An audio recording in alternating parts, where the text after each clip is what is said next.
So a quick recap of what we've seen with Asian markets since the start of this week. Certainly we do know that all the attention had been surrounding North Korea. So on Tuesday, the firing of their missile had indeed spooked the market, with that range travelling across Japan unprecedented since 2009. It was really seen as a provocative move for the investors. So Asian markets itself were broadly seen declining, but with what's the recovery seen in the US on Tuesday, we have indeed seen markets pick up here on Wednesday as well. So the abating of this risk-off sentiment is really seen, but could really be best captured by what we've seen with gold prices. So gold prices actually shot up to the highest level since October 2016, above the 1,300 level, but has since recovered to trade below 1,320, and for markets itself is really seen as a sign that we are seeing this abating sentiment.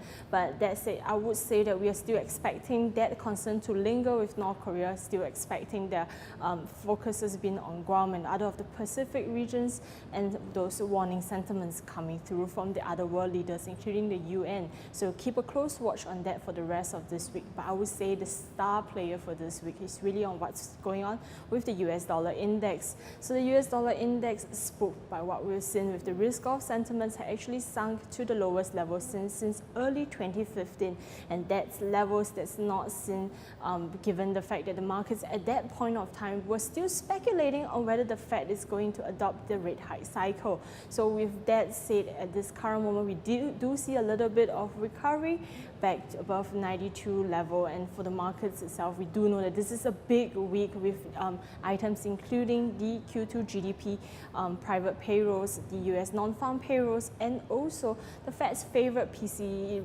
core inflation numbers that's going to come through. So weighing many of these indicators, we do see that most of these items are expected to actually improve, including Q2 GDP and also Friday's non-farm payroll, to suggest that we do continue seeing a robust labor market over here. So that itself could actually see the US dollar pick up. But having said that, we do see that the support trend line that dates back to up to February this year itself is really supporting the markets at this current moment, and any dip of the US dollar index below 91 level itself, given any downturn or surprises in terms of the data, could really cause the US dollar index to actually sink further.